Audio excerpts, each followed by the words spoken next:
Ghost planets, the mysterious worlds that never were.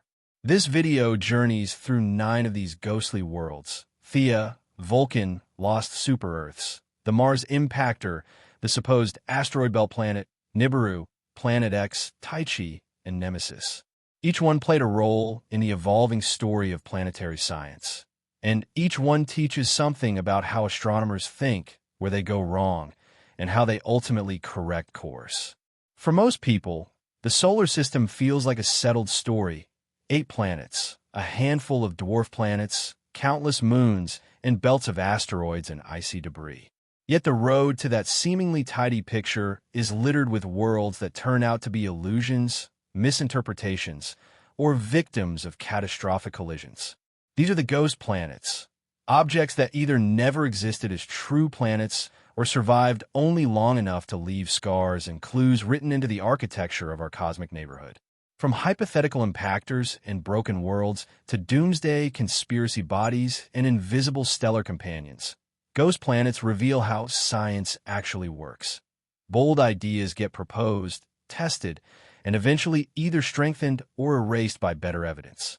They also show how human imagination fills the gaps when data are sparse and the universe seems stranger than our current theories can explain. Theia, the planet that died to make the moon. For centuries, the moon's origin was one of the biggest unsolved mysteries in astronomy. By the 19th and 20th centuries, 3 main ideas competed: that Earth and moon formed together from the same region of the solar nebula, that a rapidly spinning early Earth flung off material that became the moon, or that Earth captured a wandering body that drifted too close. None of these models could fully explain the moon's properties, especially its composition and orbital dynamics. In the 1970s, a more violent scenario emerged: the giant impact hypothesis. According to this idea, an early Earth was struck by a Mars-sized body, now called Theia, named after the mythological mother of Selene, the Greek moon goddess. The collision would have destroyed Theia, ejecting vast amounts of debris into orbit that eventually coalesced into the moon. Simulations suggest that this debris may have briefly formed 2 moons, which later merged slowly in a kind of colossal landslide, perhaps explaining why the moon's far side looks so different from the near side. Theia is a ghost planet in the most literal sense. It truly existed, but only as a stepping stone in the solar system's early chaos. What remains today are the moon itself and subtle chemical hints in Earth's mantle that may preserve traces of Theia's material. In this case, the ghost is not a failed theory. It is a vanished world whose destruction gave our planet its familiar companion and likely shaped Earth's long-term stability and climate. Vulcan, the planet killed by Einstein. Not every ghost planet was once real. Some existed only on paper, proposed to rescue theories that were starting to crack under the weight of new observations. In the 19th century, astronomers noticed something odd about Mercury's orbit. Its closest point to the Sun, the perihelion, slowly shifted in a way that Newton's laws of gravity could not fully account for. French astronomer Urbain Jean-Joseph Leverrier, already famous for predicting Neptune's existence by analyzing irregularities in Uranus's orbit, suggested a similar solution for Mercury.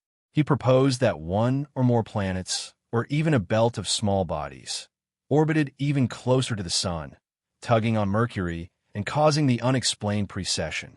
An amateur astronomer, Edmund Lescarbault, reported seeing a dark spot cross the Sun's disk in 1859, which Leverrier embraced as evidence of this intramercurian planet. He named it Vulcan. Astronomers searched during solar eclipses and watched the Sun obsessively for transits, but no reliable, repeated sightings of Vulcan ever emerged. The mystery of Mercury's orbit remained until Albert Einstein introduced general relativity in 1915. His new theory described gravity not as a force, but as the curvature of space-time near massive objects. When Einstein applied his equations to Mercury, the perihelion shift came out almost exactly as observed, with no need for hidden planets near the Sun. Vulcan didn't just vanish. It was mathematically exorcised. The planet existed only because Newtonian gravity, while powerful, was incomplete. Once a deeper theory arrived, the supposed planet evaporated, leaving Mercury's orbit as a precise test of relativity rather than a clue to new worlds. The lost super-Earths our solar system never kept.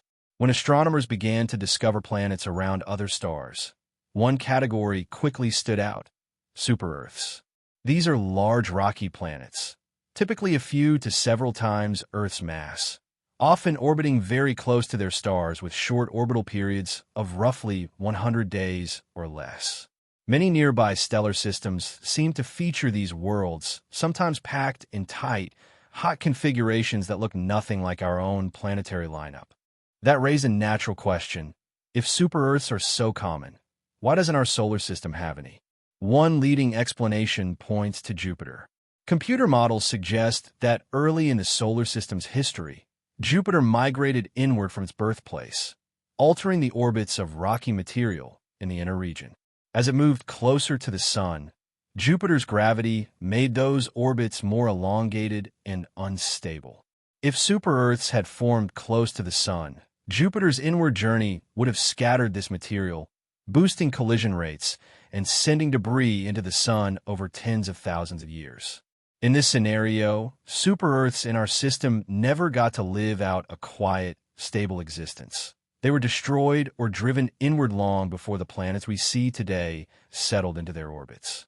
These lost super-Earths are ghost planets in a statistical sense. Their absence stands out only because the rest of the galaxy suggests they should exist.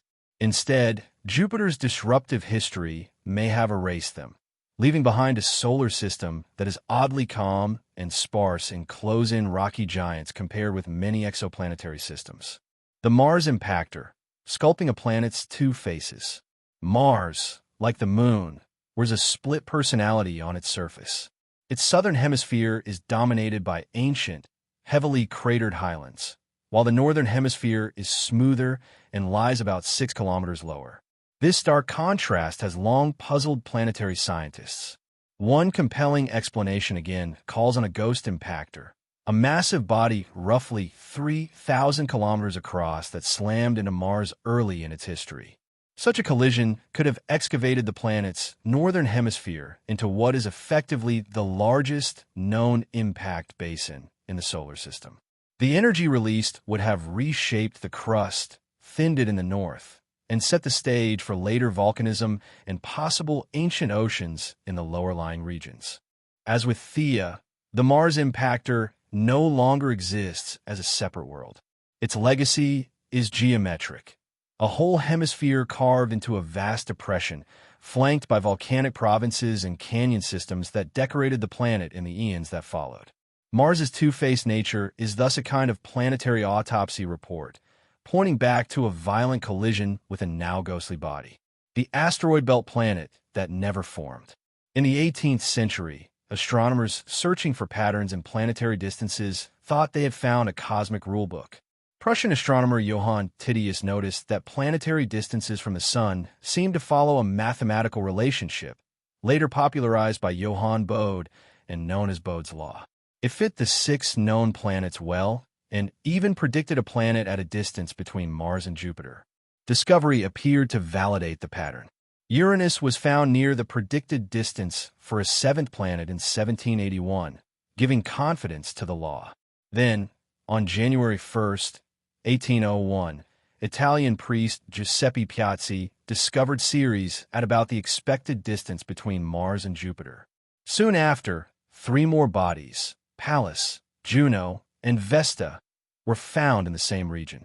At first, these objects were celebrated as pieces of the missing planet, thought by some to be fragments of a world torn apart in a catastrophic event.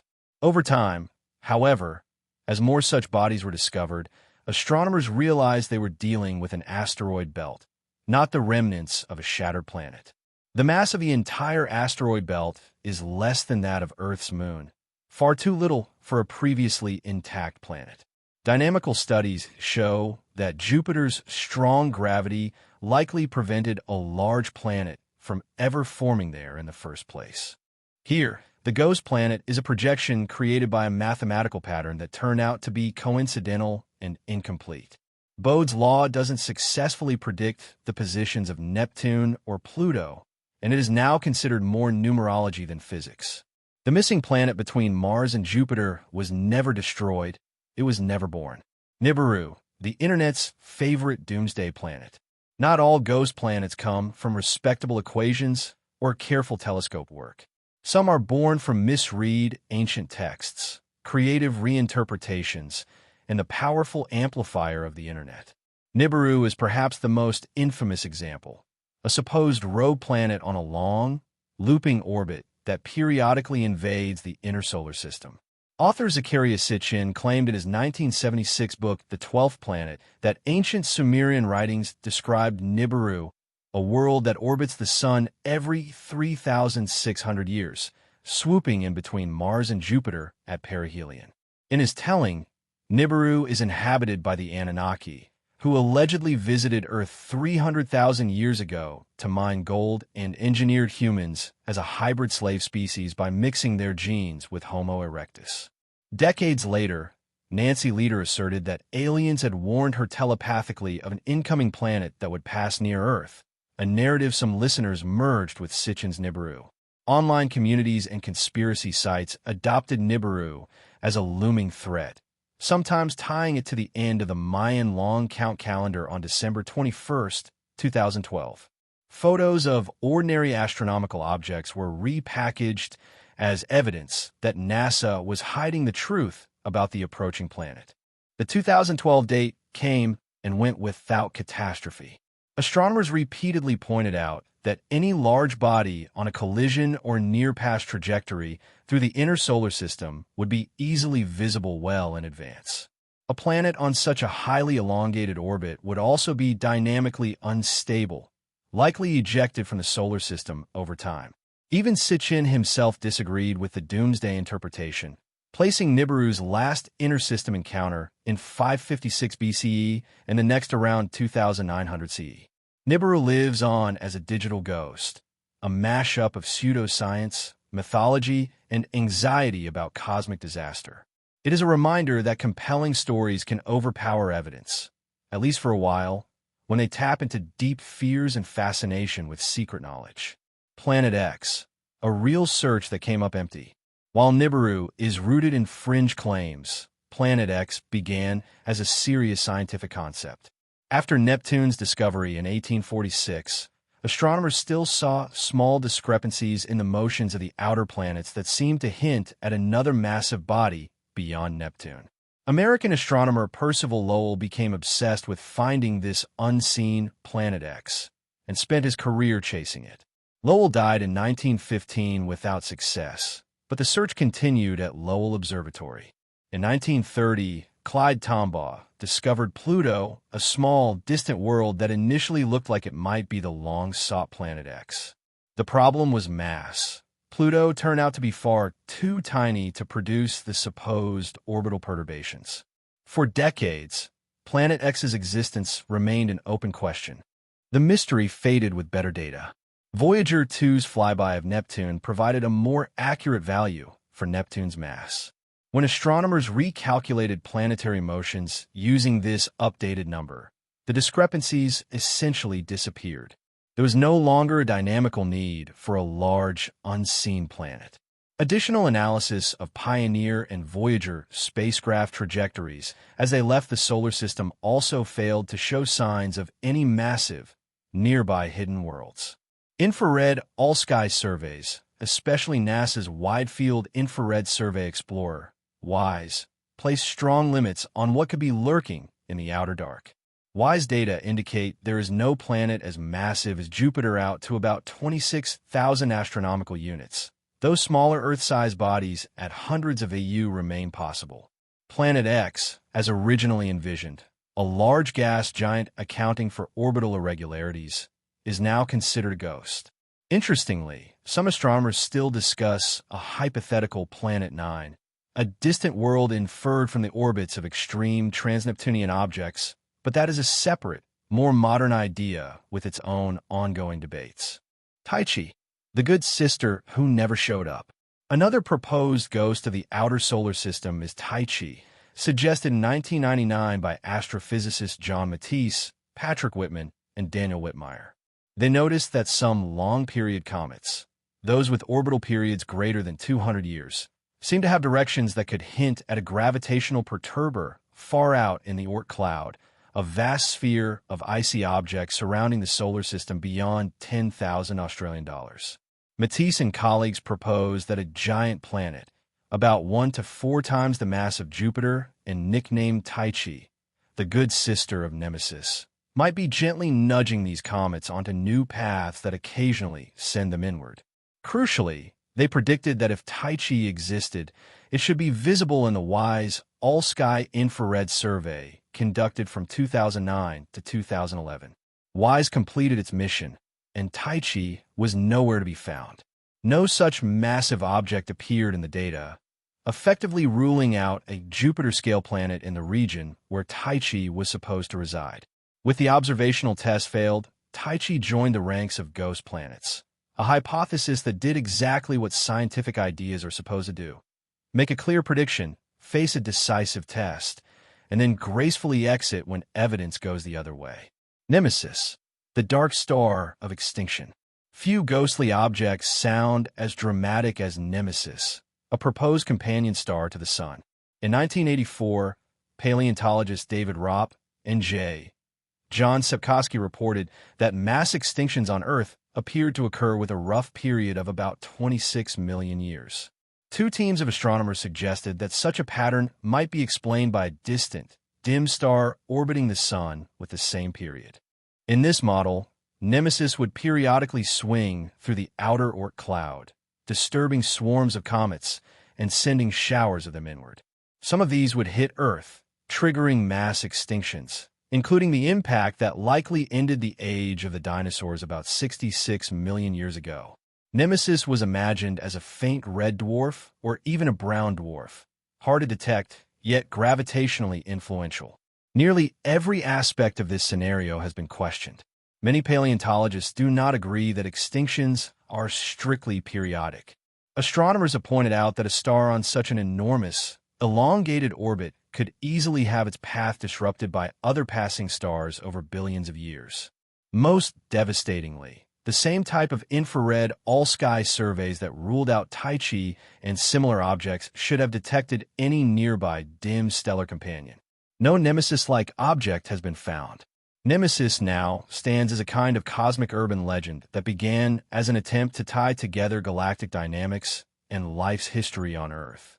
The idea is evocative, a dark twin star bringing periodic destruction, but the sky does not cooperate. What ghost planets teach about science?